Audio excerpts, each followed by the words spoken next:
Emily, where you going? A la escuela Pacífico.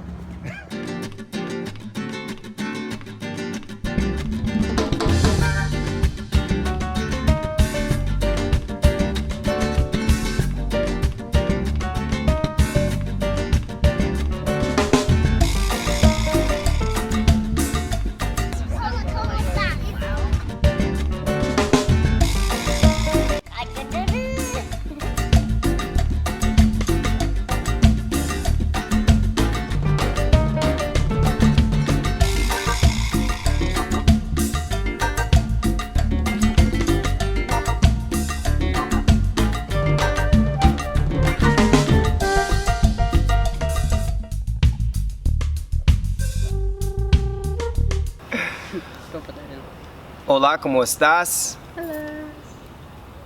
What's happening? This week we're talking about education, and so far I would say that it's been a very positive experience for our 3 children in school here. It seems like they're superstars when they arrive. It's Bieber. They are Bieber.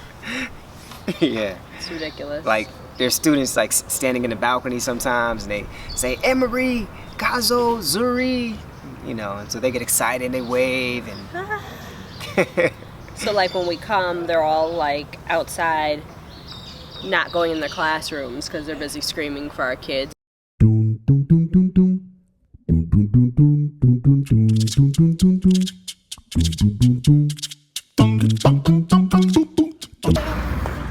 have friends there in school? Yes. What are your friends' names?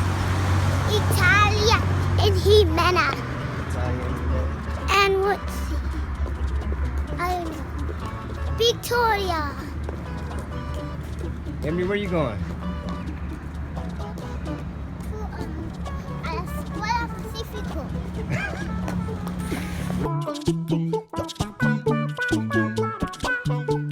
First, my sister and my brother go in my classroom because their classrooms are have not begun yet.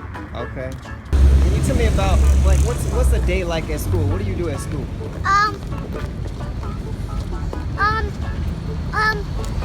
Play outside.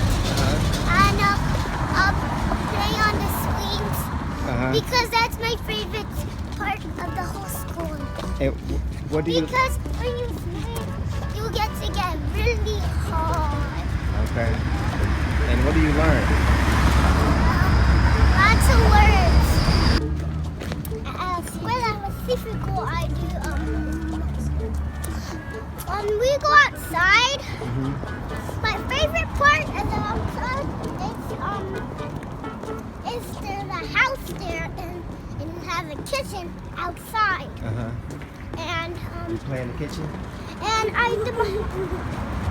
definitely I like running around on the street and stuff. Do you see the bunny? Do you see it? Do you see that bunny over there? Look at that! How can it stand? Kazo, where are you going? Kazo, where are you going? Huh? You're not going anywhere? No? Where are you going, Kazo? No?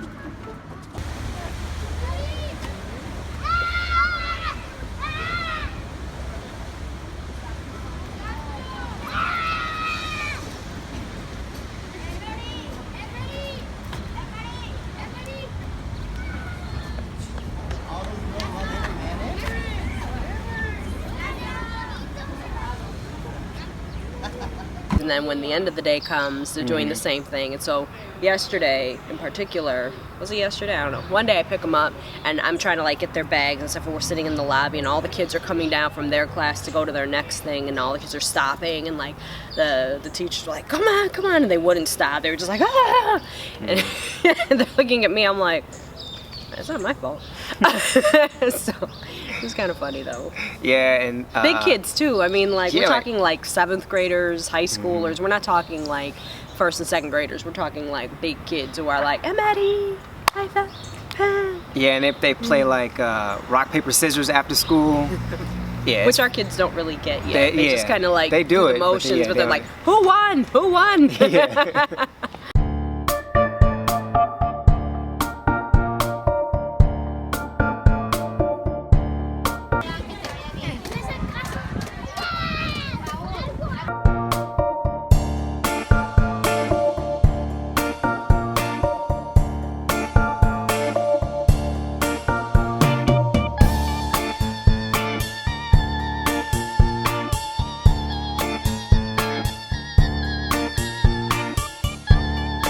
Yeah, but it's fun. So it's been very positive. Before we came here, and this is, I know this is probably like shock, but we didn't do a whole lot of research in the education system, and I know that's sounding crazy given that I have a PhD in education, but we didn't do the research. What I do know from what I've learned since I've been here is that the public school system is not, I guess, what's the right word? It's not necessarily valued as the private school system is. Folks in the private school have a little bit more resources at their disposal. Kind of similar to what you have in the United States in terms of just the unequal distribution of resources within education settings. And so the school that we chose, we didn't choose it because we knew anything particular about the school. I was just looking at it as an opportunity for the students to be, or for our students to be immersed within Spanish full time. And so for me, that was enough in itself for them to have an opportunity to go to this school. So the kids are it's called Colegio El Pacifico, and it's one of the oldest private schools here in Mazatlan. And in the recent years, there's been an influx of other private schools in the area. Most of them, the ones that I'm thinking about, are located about 20, 25, 30 minutes away from where we are. So while those were options that I did do some research into the schools and the options that we had. I just did research. Well, I did do some research, looking at the websites, looking at the schools, kind of, mission statement, vision statement, as much as I could understand, and then talking to some few parents here who have students in the schools. We chose this school predominantly because it's really close to us. I'm a bit of a helicopter parent. Emery's got his food allergies, things like that.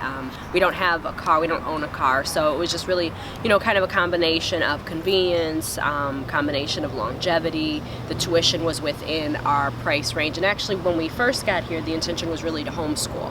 My intention was to homeschool the kids full time, and then once we got here, we both kind of discovered that we had projects and other things that we were working on for our businesses, and it was just really hard to manage doing the both. And so what was happening is either I was spending time working with the kids and not getting anything done that I needed to get done, or I was working on what I needed to get done, and then I was kind of shuttling the kids off in front of the television, because they're kind of at the age where they really need you to be hands-on. They're not quite at the level to just kind of sit and do work by themselves while you do work next to them. Vizori's getting to that stage, but Kazo and Emery, they don't really have as much of an attention span nor a skill set yet that they don't need as much hands-on attention. So when the opportunity presented itself for us to have the kids check out the school right here by us, and they went, they really loved it, they kind of fell into it, we kind of fell into it as well, I would say.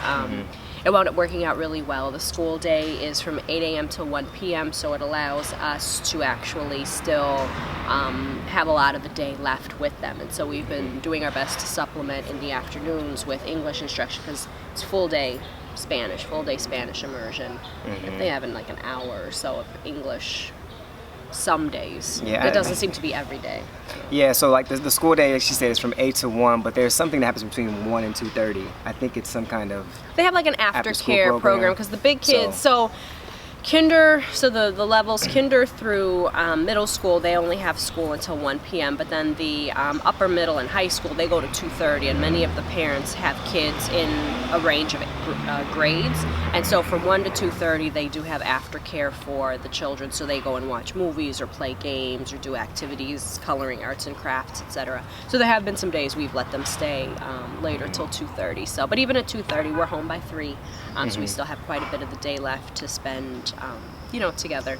and do, you know, either supplemental instruction or just do stuff. So yeah, I mean, and so far the school has really impressed us, I would say. Like from our first day there, we saw teachers outside, administrators outside, like greeting the students when they drove up to the school. They would open their car doors for them and help them get into the school. And I read that 62% of the primary education students do not make it to secondary, do not make it into high school.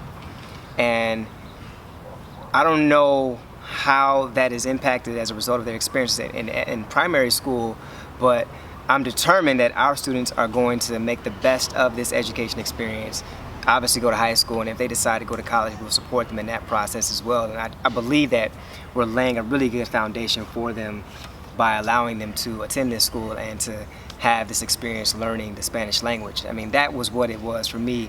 It was like, let me give them an opportunity to pick up Spanish while they're here so that they can have an opportunity to be fluent. And I knew that by being around other children their age, they would have an opportunity and that they would definitely be able to pick up the language. So kindergarten starts at 3 years old. So Kazu's in 3rd kindergarten, Emery's in 2nd kindergarten, and Vizuri's in 1st kindergarten. And it seems like they all get together for their gym classes or they do the same activities. And so even the first day they came back and they were doing an activity that the gym teacher had them called Arriba Abajo or something like that, I think it was. And so like they jump up, arriba, and then they, you know, go down to the ground, abajo or whatever. So even just in like physical education, they were learning Spanish. And Emery is really, I mean, Kazu and Zuri are picking up the language too, but Emery is like really like a sponge. He's really, I mean, he's a sponge with everything. That's just kind of his personality. But he's really picking up the language, actually. Funny story, the other day we were home and I was doing a worksheet with him and it was asking for you to circle all the things that start with the letter Y. So it was the letter Y, you had to like trace it, you had to say the Y sound. And then they had, on the picture they had, I'm trying to think, I can't remember everything that they had, but they had a sunshine. So, you know, you circled it because it was a yellow sun. Maybe it wasn't a yellow sun. I don't know, I can't remember. What are things that start with Y? I think it starts with a Y. That starts with a Y? Yeah, that's important to the story. What are things that start with Y?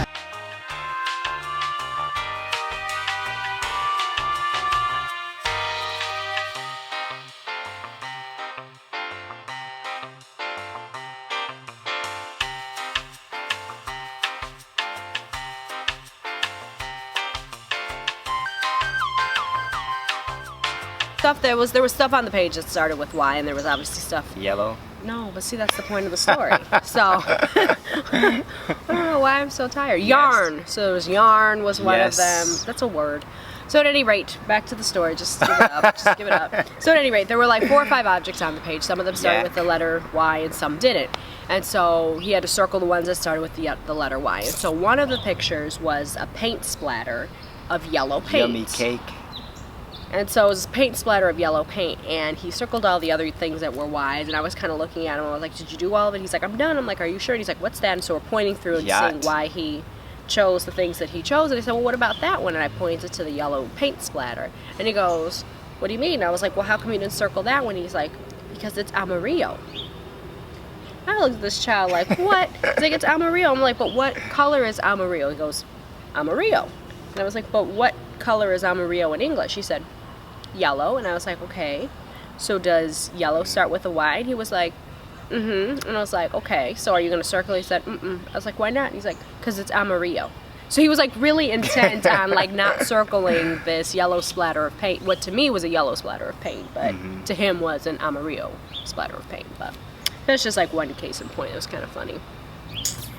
Arts and crafts, real quick. Oh, arts and crafts, yes. So they do arts and crafts. We actually went into the school. The parents were invited, actually kind of required to come into the school and do an arts and crafts project with the kids. So we came in and painted a candle, which was really beautiful, put some glitter on it, and then they actually used that. They had a parents' breakfast, and so they used the candles to decorate the tables at the parents' breakfast. And I have this feeling we're going to get it back probably before winter break, which is actually coming up pretty soon. Very aware, that's actually an interesting point. It makes me very aware of how important it is for teachers when they have, teachers stateside, when they have like ESL or non-dominant English speaking students, and obviously parents in their classrooms, how important it is to send notes home in multiple languages if possible, or be able to provide translation services when they do presentations and programs and stuff like that, because we've been getting notes home every day and I'm sitting here trying to figure out what they say, and I'm either asking our friend Martha, or I'm asking Brittany, or I'm asking somebody like, I don't know what this says, help me. And so it just made me that much more aware of how important it is, how it translates, no pun intended, how it translates to education stateside, that a lot of teachers have non-dominant English language speaking students in their classroom, and then of course parents or grandparents or caregivers who don't speak or read English as well. And so having being able to provide instruction in and discourse in the language that's comfortable to them, how important that is and how that can impact and shape the child's academic experience. But yeah, my sympathy for English language learners has gone to a whole new level since I've been here. Education, peace and prosperity. Take care. Peace. Let's do one.